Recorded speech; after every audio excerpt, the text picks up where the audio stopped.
जब जॉब चेरनॉक नामक आदमी ने सुतिनाती, कोलकाता और गोविंदपुर नामक 3 गांवों पर जो उनको सिराजुद्दौला उस समय के नवाब से प्राप्त हुई थी,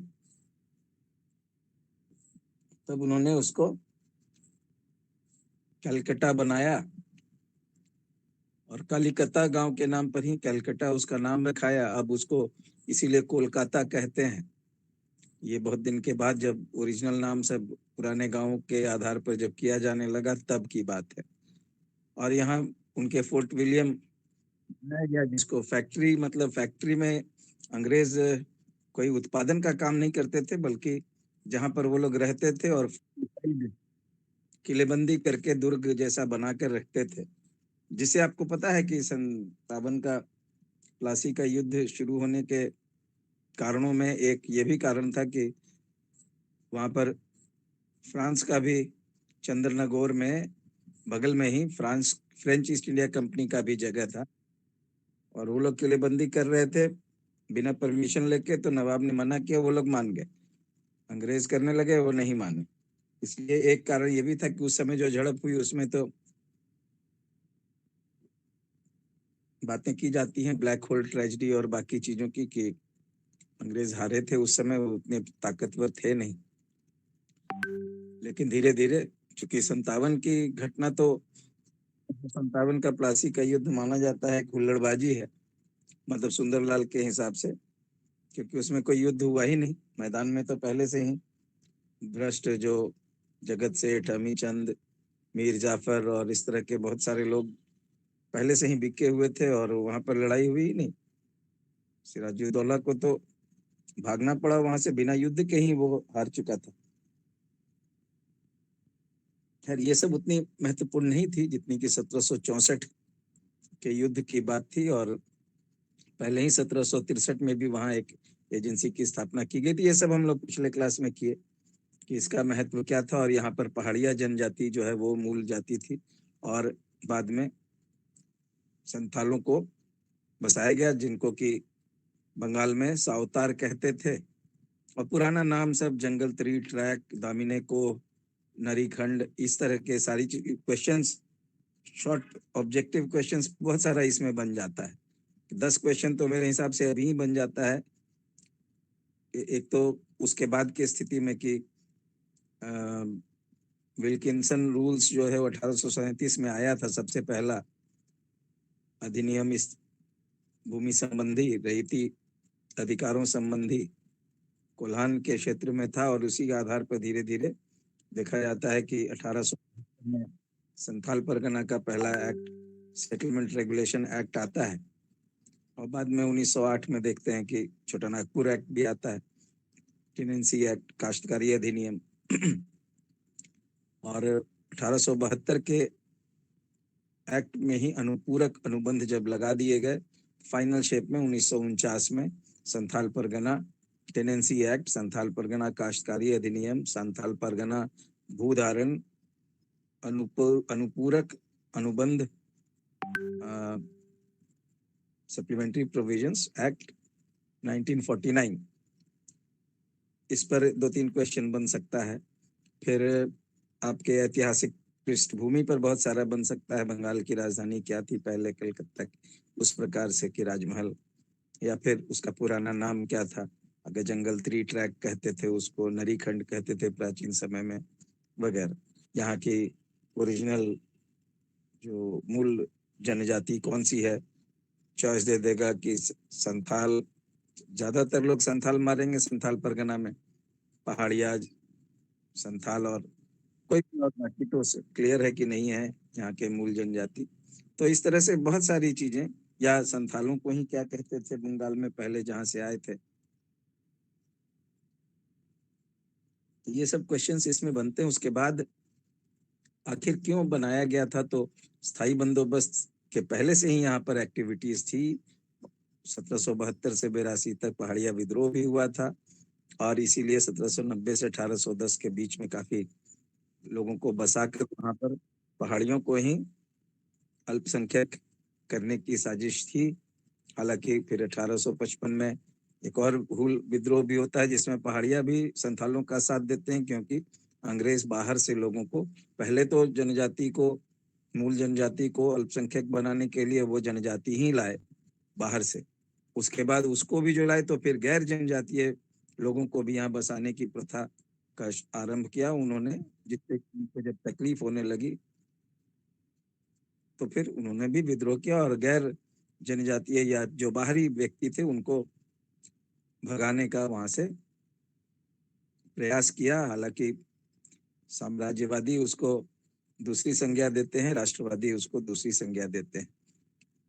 तो खैर, लेकिन मुख्य बात यह है कि बहुत हिंसक विद्रोह हुआ और उसको दबाया गया, और उसके मध्य ही इसको संथाल परगना क्षेत्र या जिला उस समय बनाया गया, जो आज एक प्रमंडल के रूप में है, जिसमें 6 जिला है और इन्हीं पर ये लागू होता है। ये बहुत ही महत्वपूर्ण बात है कि पिछले क्लास में भी किसी ने पूछा था, हम बताए कि ये सिर्फ आदिवासियों के लिए ही नहीं था कानून या अधिनियम,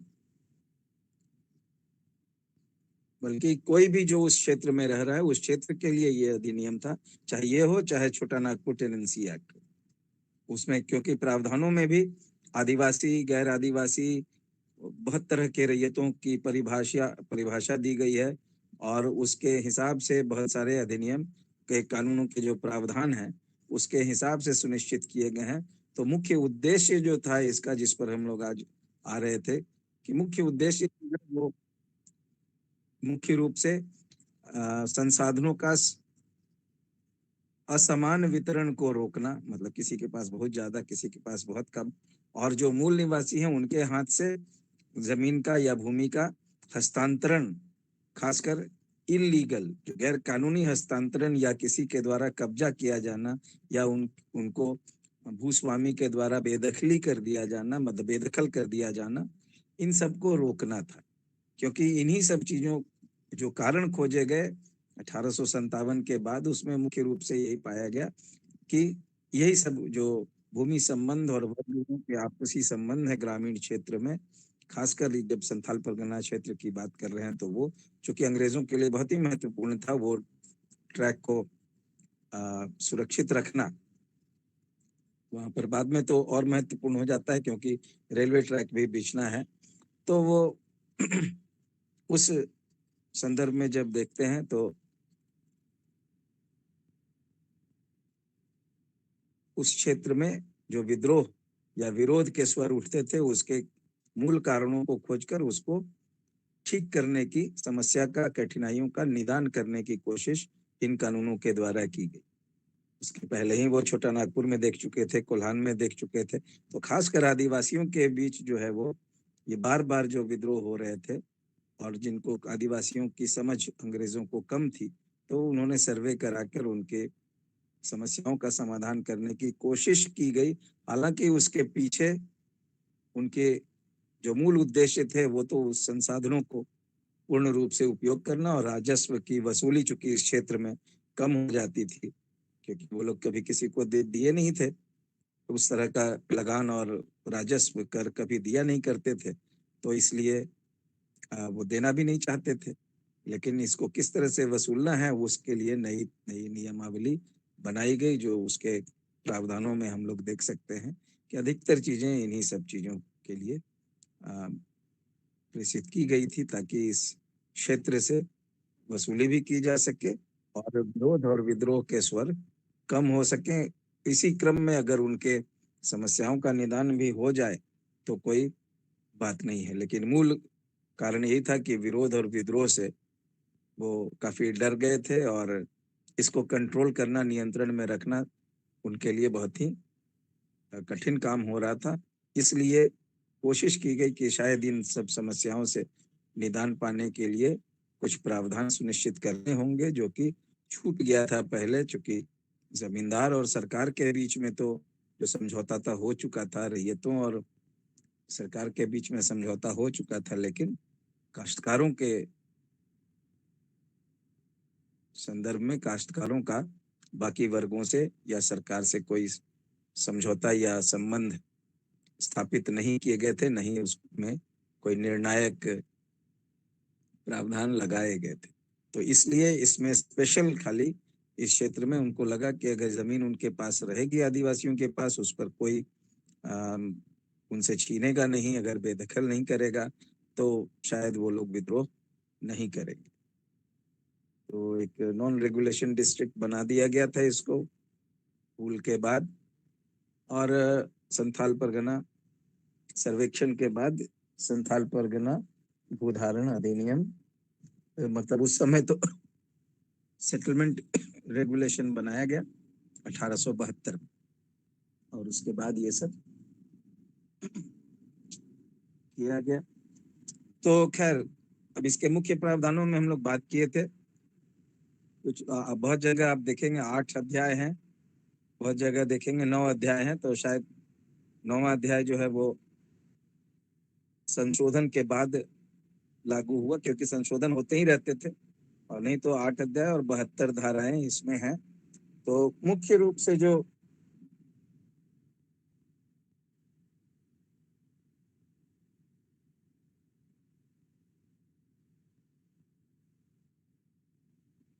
एक सेकंड,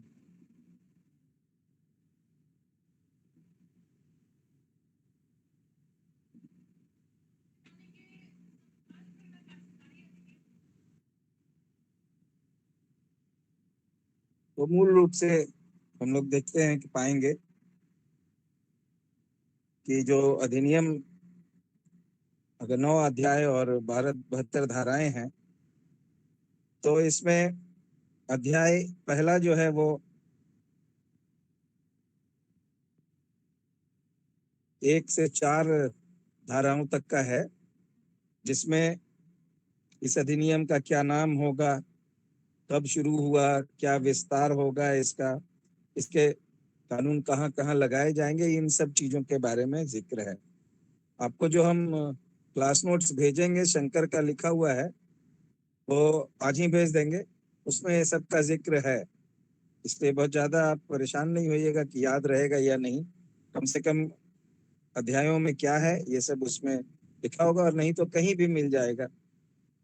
अध्याय 2 में ग्राम प्रधान की नियुक्ति की बात है, उसने कबूलियत जो मानी है उसके बारे में बात है, और उससे संबंधित जो है प्रावधान है, जो जमानत वो देता है वो सब। अध्याय 3 में अभी डिटेल में करते हैं, पहले बता दें आपको कि अध्याय 3 में सबसे इम्पोर्टेंट जो है 12 से 26 ये धाराएं हैं, जिसमें कि 20, 21, 22 वगैरह जो सबसे महत्वपूर्ण धाराएं हैं वो इसमें यही है, जिसमें कि अधिकतर अधिकारों के विषय में बातें हैं। रैयतों के क्या अधिकार होंगे, उनकी बेदखली कैसे होगी या नहीं होगी, उनके अधिकार हस्तांतरित किस प्रकार से किए जा सकेंगे या नहीं किए जा सकते हैं, क्या उसमें रेस्ट्रिक्शंस हैं। रैयती भूमि का विनियमन, जो मतलब विनिमय, एक्सचेंज जो होगा वो कैसे होगा, यानी बहुत बार जिसको हम लोग गाँव में क्या कहते हैं, बदलायन कहते हैं, कैसे बदला जा सकता है या नहीं, उसके क्या नियम हैं। और हस्तांतरण का निबंधन कैसे होगा, रजिस्ट्रेशन कैसे होगा, रजिस्ट्रेशन शुल्क किस प्रकार लगाया जाएगा, कौन लगाएगा, किसके अधिकार होंगे। और मूलतः यही बात जानने की आवश्यकता है कि राज्य सरकार सबसे ज्यादा कॉम्पिटेंट अथॉरिटी थी, उसमें न्यायालय भी हस्तक्षेप नहीं करता।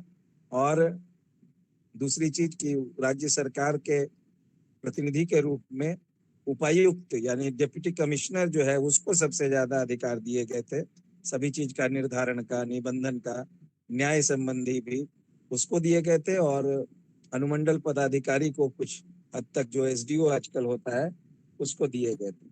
तो ये 12 से 26 तक अधिकार अध्याय 3 में है, जो सर्वाधिक महत्वपूर्ण है। 20, 21, 22 डिटेल में भी बोलिएगा तो कर देंगे। खैर, अध्याय 4 जो है वो 27 से 42 तक की बात है, जिसमें बंजर भूमि, खाली जगहों की बंदोबस्ती का प्रावधान है। मतलब कौन सा सेटलमेंट कैसे, जैसे छोटा नागपुर टेनेंसी एक्ट में था, बंजर या परती जमीन जो है वो कौन उसका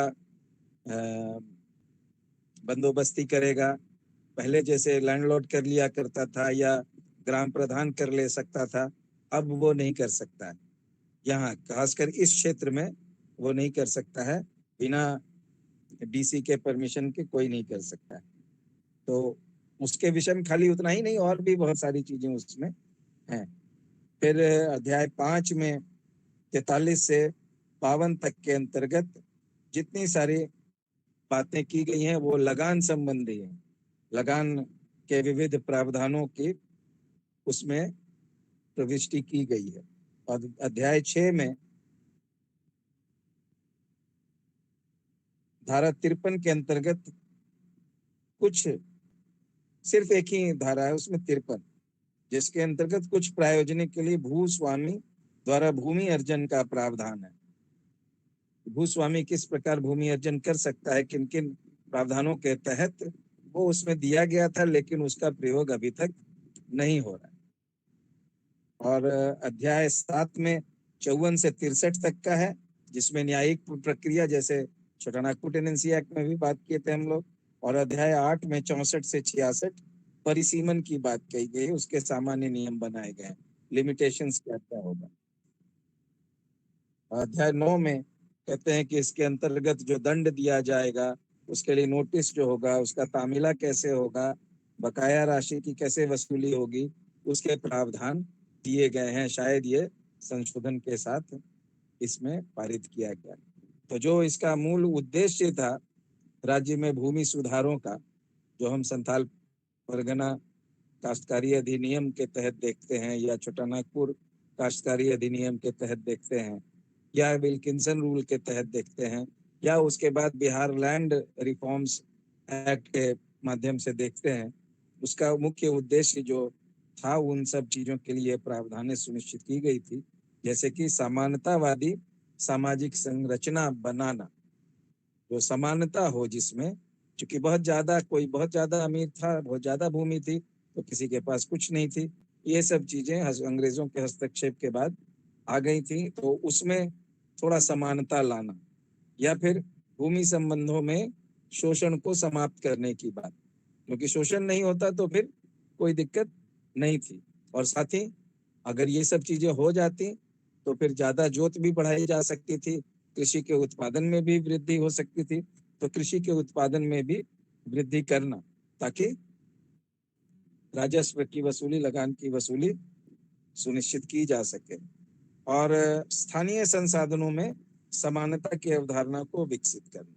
संसाधन तो थे, तो सबको समान रूप से उसका उपयोग कर सके, खासकर आदिवासी जनजाति जो आसपास रहती थी जंगलों के, उन लोगों को, क्योंकि मूल रैयत वही थे। जैसे कि उसमें खुंटकतीदार या भुइहरी प्रथा थी, या वन भूमि की बात करते थे हम लोग, और एक कौन सी प्रथा थी, चार था ना, खुंटकतीदार, भुइहरी, चलिए खैर हम भूल रहे हैं। तो वो सब इसमें संसाधनों के समान उपयोग की बात की अवधारणा को विकसित करना था। तो इस तरह से ये पता है हम लोगों को कि संथाल परगना जो है वो दुमका, देवघर, गोड्डा, पाकुड़, साहेबगंज और जामताड़ा, इनमें ये लागू होता था। और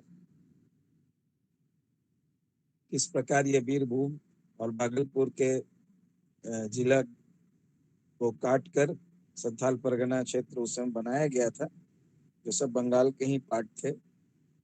तो ये हम लोग देखते हैं कि इसके पृष्ठभूमि में या फिर इसके मुख्य प्रावधानों में ये सब बातें हैं।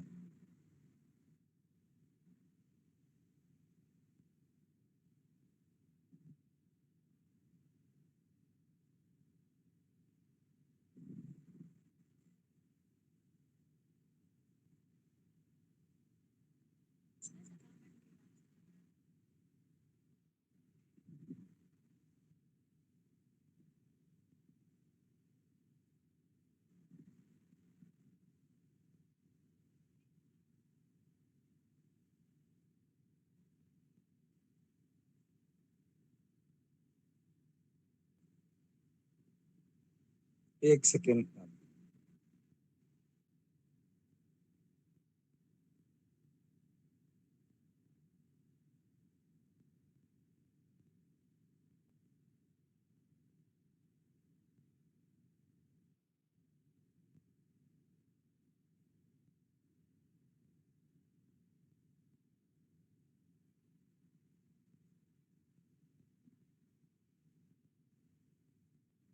तो इसके जो मुख्य प्रावधान है, आप कहीं भी मनीष रंजन की किताब में भी सभी धारा के विषय में है, लेकिन मुख्य रूप से कर लेते हैं जितना संभव है उसको हम लोग बात कर सकते हैं। पहली धारा जो है उसके संक्षिप्त नाम, प्रारंभ और विस्तार के साथ है कि ये क्या कहलाएगा। तो ये कहलाता है संथाल परगना अनुपूरक उपबंध अधिनियम कहलाता है 1949 का, और ये लागू उसी तिथि से होगा जब इसको राज्य सरकार अधिसूचित करेगी। और ये कहाँ लागू होगा, तो वही 6 जिला में लागू होगा जो दुमका, साहेबगंज, गोड्डा, देवघर, पाकुड़ और जामताड़ा है। ये पहला धारा जो है अध्याय नंबर 1 में पहली धारा जो महत्वपूर्ण होती है, सभी में ये परिभाषाएं होती है, इसमें कोई बहुत बड़ी बात नहीं होती।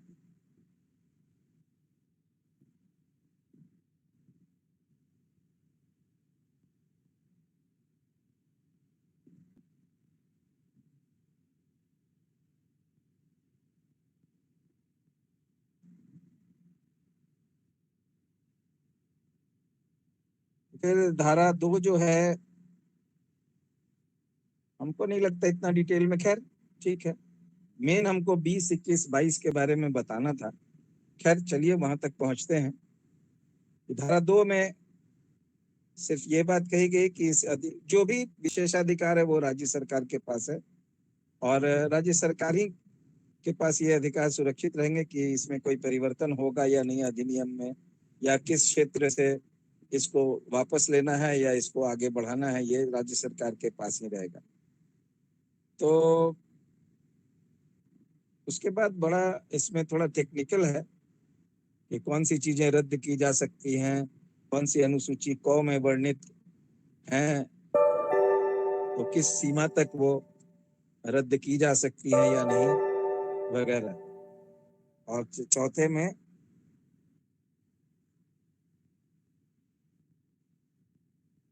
धारा 4 है अध्याय 1 का, उसमें परिभाषाएं हैं। मुख्य रूप से क्या है कि जैसे आदिवासी कौन होगा, खास ग्राम कौन सा होगा, भूगत बंद या जो मोटगेज, जो बंधक जो जमीन को रख सकते हैं वो कौन होंगे, कृषि वर्ष कब से चलेगा, ये वगैरह वगैरह, इन सब चीजों की बात की गई है। तो बंगाल में कृषि वर्ष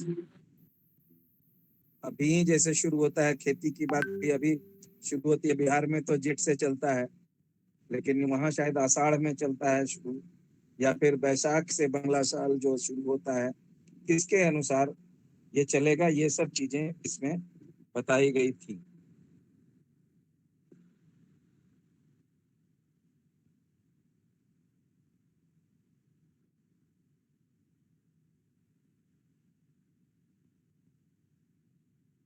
तो आसिन से होगा या कब होगा, ये सब चीजें बताई गई हैं। भूस्वामी कौन होगा, खाली जोत क्या है, ग्राम, ग्राम समुदाय, ग्राम प्रधान, जितनी चीजें हैं सबकी परिभाषा दी गई। और अध्याय 2 में मुख्य रूप से ग्राम प्रधान और मूल रैयत के विषय में बातें की गई कि जैसे 5 से 12 तक के बीच में, हम एक एक धारा को अलग से नहीं बताना चाहते हैं, कहीं भी आपको लिखा हुआ मिलेगा, और उतना याद रखना या उतना लिखना भी संभव नहीं है।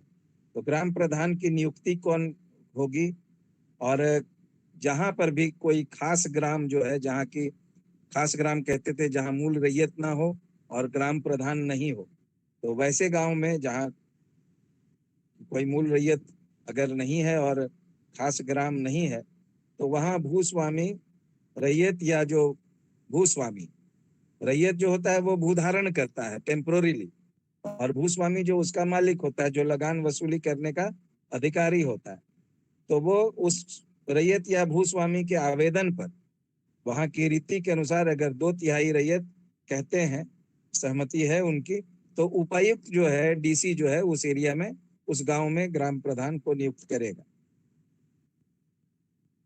या फिर जो गांव जो खास नहीं है, उसका ग्राम प्रधान वहां पहले था, अगर मर गया वो, तो ग्राम प्रधान की मृत्यु की सूचना जो है वो भूस्वामी जो है वो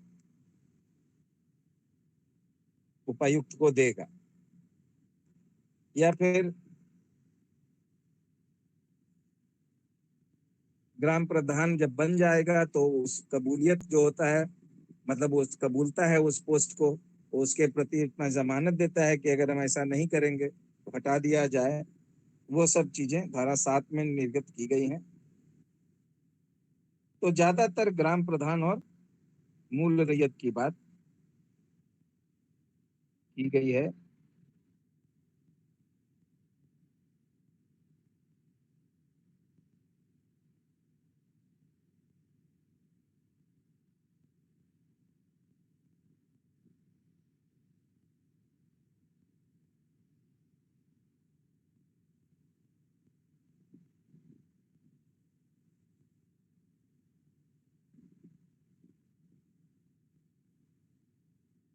यही सब बातें की गई हैं। अधिकतर भूस्वामी जो है वो, जो नया नियुक्त जो प्रधान है, उसको खतिहान की प्रतिलिपि उपलब्ध कराएगा, जो रिकॉर्ड्स ऑफ राइट्स है, जो अधिकारों के अभिलेख हैं, वो सब उपलब्ध कराएगा, ताकि वो कर सके, लगान का हिसाब भी उसके पास देगा।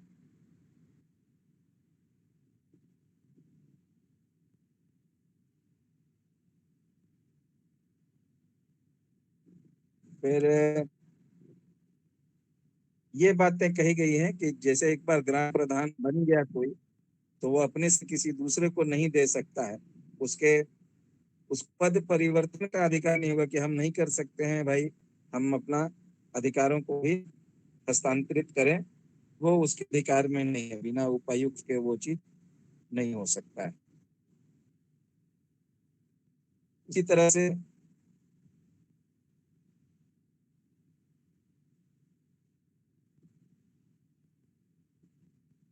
जो खतिहान में जमीन होती है, वो मूल रैयत की समझी जाएगी, मूल रईती जोत समझी जाएगी। फिर प्रधान, गांव के जो प्रधान होंगे, उनकी एक पुरस्कार निधि होगी, मतलब पैसा जो जमा होगा। अगर वो जुर्माना लगाया जाता है मूल रईतों पर, तो वो पैसा कहाँ जाएगा? तो वो ग्राम प्रधान के पुरस्कार निधि में वो जाएगा। और 12वीं धारा जो है इस अध्याय की, अंतिम धारा 5 से 12 में, वो रैयतों के वर्ग को अलग अलग परिभाषित करता है। मुख्य रूप से कितने प्रकार के रैयत हैं उनकी बात करता है। तो एक तो जमाबंदी सेटलमेंट जो होता है, उसके आधार पर निवासी जमाबंदी रैयत होता है। निवासी जमाबंदी मतलब रेसिडेंट सेटल्ड रैयत हैं वो, मतलब कि जिनका रिकॉर्ड है कि वो वहां पर पहले से रह रहे थे, और उनका परिवार भी वहां रहता था, और उसका घर भी वहीं, मतलब वो वहां वास करता है, इसलिए वो निवासी हो जाता है। और निवासी जमाबंदी रैयत, उसकी जमाबंदी भी की गई है और रैयत है। उसी प्रकार गैर निवासी भी है, जो गांव में नहीं रहता है, जिस गांव में उसकी जमीन है, उस गांव में वो नहीं रहता है, हालांकि सेटल्ड है, उसकी बंदोबस्ती की गई है, जमाबंदी भी उसके नाम से है, लेकिन वो वहां रहता नहीं है, जिसका परिवार उस गांव में नहीं रहता है। हालांकि सब रिकॉर्ड और लगान जमाबंदी सब उसका वहां पर है। जैसे हम लोग हैं, अभी गांव में नहीं रहते हैं, लेकिन हमारा, खैर मेरा तो मकान भी है वहाँ, लेकिन अभी हमारा परिवार वहां रहता नहीं। एक सेकेंड, लगता है कोई आया है।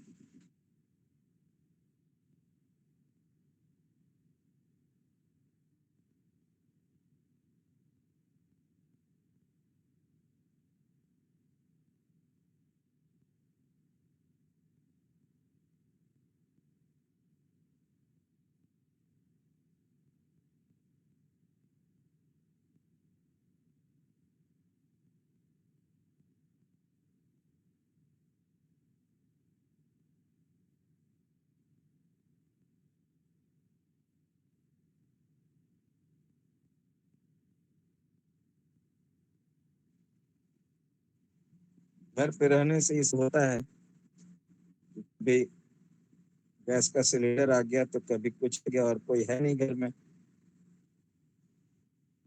तो खैर, तो निवासी जमाबंदी रैयत होता है, गैर निवासी होता है, और कुछ नए रैयत भी होते हैं।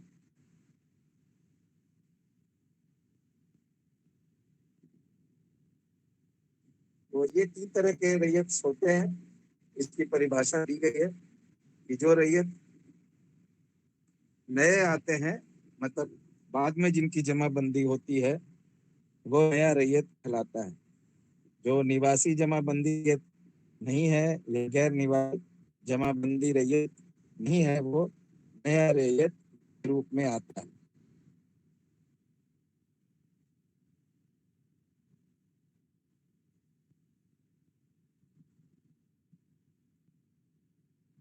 तो ये दूसरा अध्याय में मुख्यतः ग्राम प्रधान नियुक्ति, उसके अधिकार, उसके उत्तरदायित्व और अलग अलग रैयतों के बारे में बातें की गई।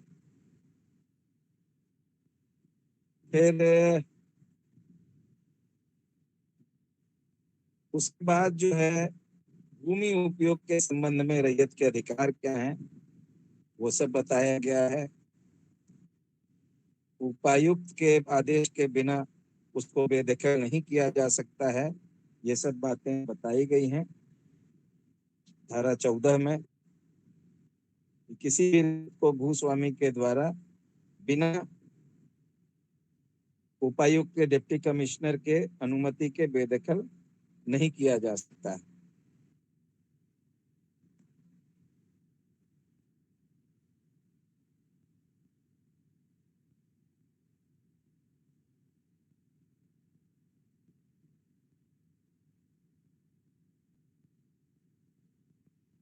फिर उसके बहुत सारे उपयोगों के विषय में बात की गई कि उसके रैयत के जो अधिकार हैं वो क्या होंगे।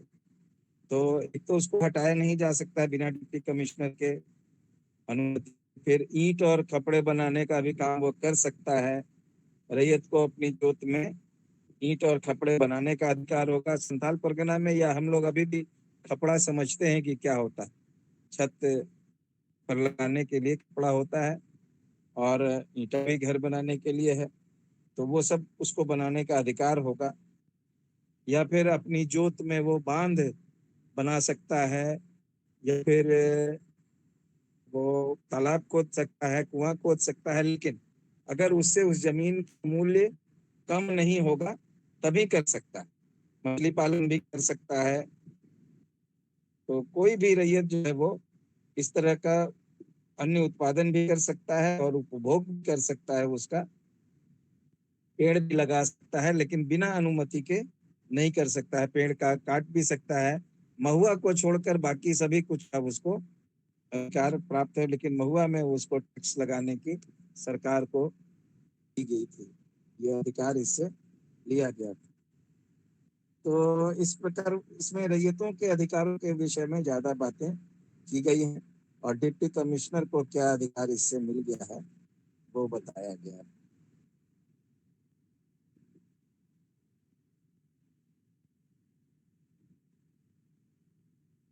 तो भूस्वामी लगेगा कि लैंडलॉर्ड तो कुछ है ही नहीं, लेकिन नहीं, उसकी भी अनुमति चाहिए कि वो एक सीमा तक ही अपनी जोत में वो चीज कर सकता है। ऐसा नहीं कर सकता है किसी दूसरे को ऐसा जगह बांध बना दे या तालाब बना दे जिससे कि उसका पानी निकल कर दूसरे के खेत में चला जाए।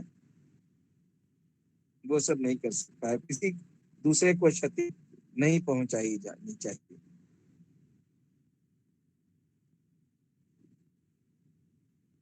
तो इस तरह वृक्षों के बारे में भी आपको हम बताएं, फल फूल का उपयोग कर सकता है, रेशम का कीट पाल सकता है, लाह का उस पर उससे उत्पादन कर सकता है, अपना मकान बना सकता है कच्चा या पक्का।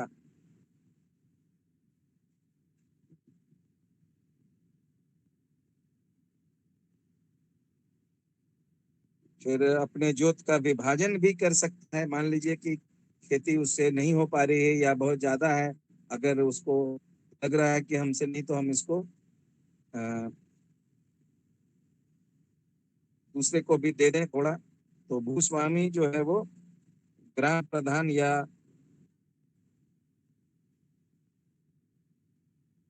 मूल रैयत की सहमति से जोत का विभाजन भी कर सकता है। ये सब धारा 19 तक था, लेकिन धारा 20 और 21 जो है वो बहुत महत्वपूर्ण है, जिसमें कि रैयत के अधिकार का हस्तांतरण जो है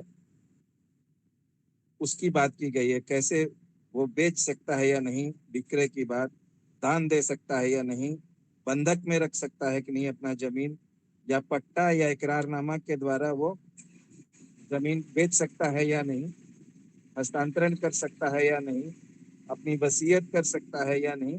इन सब अधिकारों को धारा 20 में 20, 21, 22 को बहुत महत्वपूर्ण है, उसको करना है। ज्यादा क्वेश्चन जो को लगता है कि संथाल परगना अधिनियम के विषय में जानकारी होनी चाहिए, तो वो 20 से ही संबंधित है। इसमें सभी चीज दिया हुआ है। इसके 5-6 उपबंध भी हैं, मतलब उपधारा जो होती है, मतलब सब क्लॉजेस भी हैं। 20 में भी है, 21 में भी है और 22 में भी है। तो वो नॉर्मली हम लोगों को उसमें इतना ही याद रखना है कि उपायुक्त कुछ चीजों में अनुमंडल पदाधिकारी एसडीओ होता है, उसके आज्ञा के बिना, उसके जांच के बिना नहीं किया जा सकता है। यहाँ तक कि चूंकि पितृसत्तात्मक समाज की व्यवस्था थी, अपने बेटा को तो ठीक है उसका उत्तराधिकारी है, लेकिन बेटी, बहन, विधवा माँ या कोई भी उस तरह के जो पुत्री से संबंधित है उसमें वो उसको नहीं दे सकता है। जो अपना जिसका जमीन है, रैयत भी उसको पास ऑन नहीं कर सकता है। तो क्वेश्चन उठता है कि किसको कर सकता है, तो वो ये सब चीज सिर्फ पुत्र को वो कर सकता है। क्योंकि ये सब चीजें इसलिए की गई थी ताकि उनकी जमीन उनके हाथ से नहीं निकले। बहुत बार कपट करके भी, बहुत बार घर जमाई बन के भी लोग उससे लिखवा लिया करते थे। कहा गया कि ठीक है, तो इस सब चीजों को रोक दिया गया, घर जमाई को भी नहीं दे सकता है।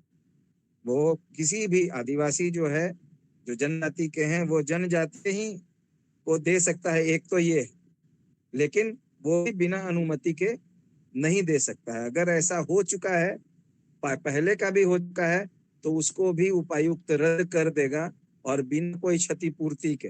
मान लीजिए कि किसी आदिवासी ने किसी गैर आदिवासी को, या जो नियम के अनुकूल नहीं है उसके हिसाब से उससे जमीन लिखवा लिया गया है हो, और 20 साल के बाद पता चलता है, तो भी इस अधिनियम के आने के बाद तो उपायुक्त जांच करेगा और उसको वापस करेगा।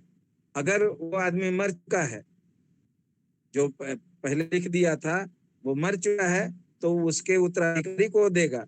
अगर कोई कहेगा, क्वेश्चन पूछिएगा कि भाई अगर उत्तराधिकारी में उसका पुत्र नहीं है, पुत्री है, तो फिर क्या होगा?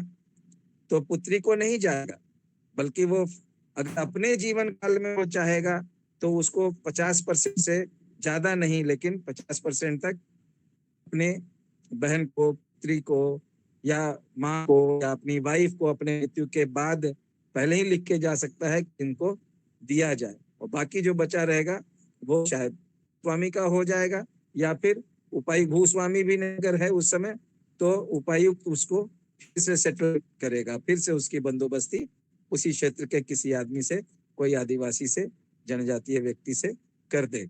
लेकिन किसी भी हाल में नहीं। हाँ, टेम्पोररीली कोई चाहे अगर आदिवासी या जनजातीय व्यक्ति वहां पर, कि हम इतना नहीं कर सकते, उसके भी कंडीशंस दिए गए हैं कि उसके भी कंडीशंस दिए गए हैं कि किस स्थिति में, मान लीजिए वो अपाहिज है, बच्चा है, या विधवा है, या बीमारी से ग्रस्त है, जो खेती नहीं कर सकती है या कर सकता है तो मेंटली साउंड नहीं है, उस केस में अगर वो चाहे तो, या उसके अभिभावक चाहें तो टेम्पोररीली कुछ दिनों के लिए अस्थायी रूप में उस जमीन को या उसका एक भाग को किसी और को विश्वास पर, ट्रस्ट पर खेती के लिए दे सकते हैं। खेती के लिए ही दे सकते हैं, कोई और चीज के लिए नहीं दे सकते।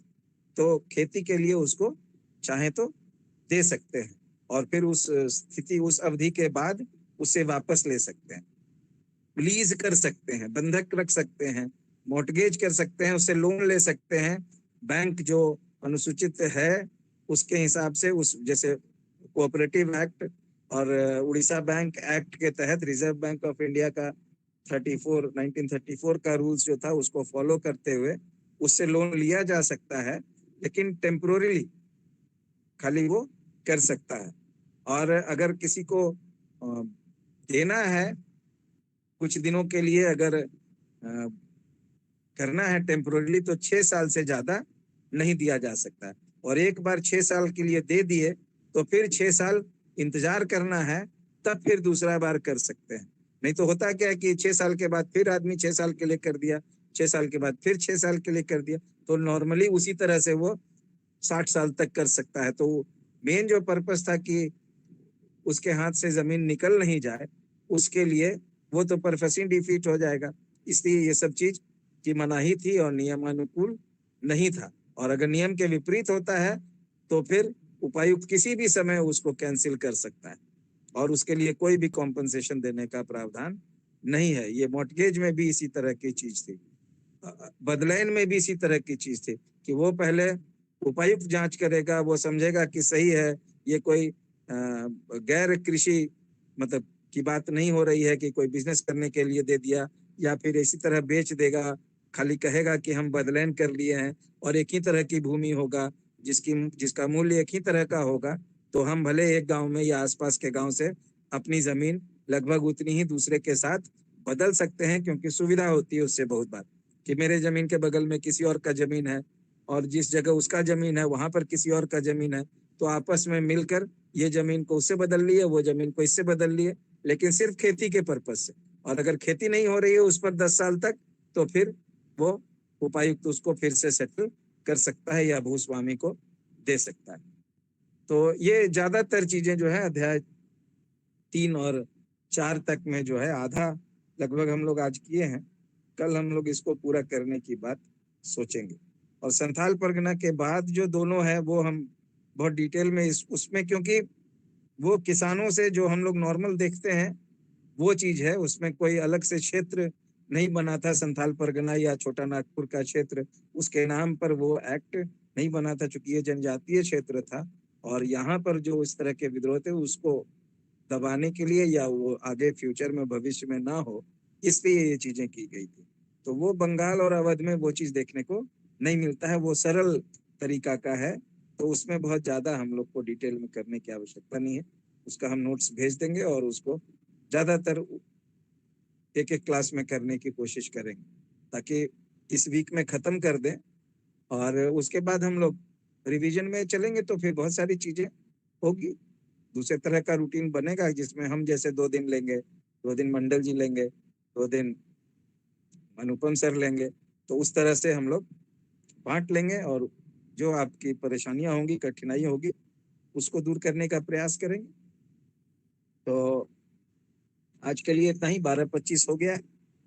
कल हम लोग खत्म कर लें, उसके बाद आप ये उतना बड़ा एक्सपर्ट तो हम अपने आप को नहीं समझते हैं, क्योंकि ये उपायुक्त को भी नहीं मालूम है कि किस तरह का स्थिति आएगी, परिस्थिति आएगी, तो उसमें क्या फैसला देना है।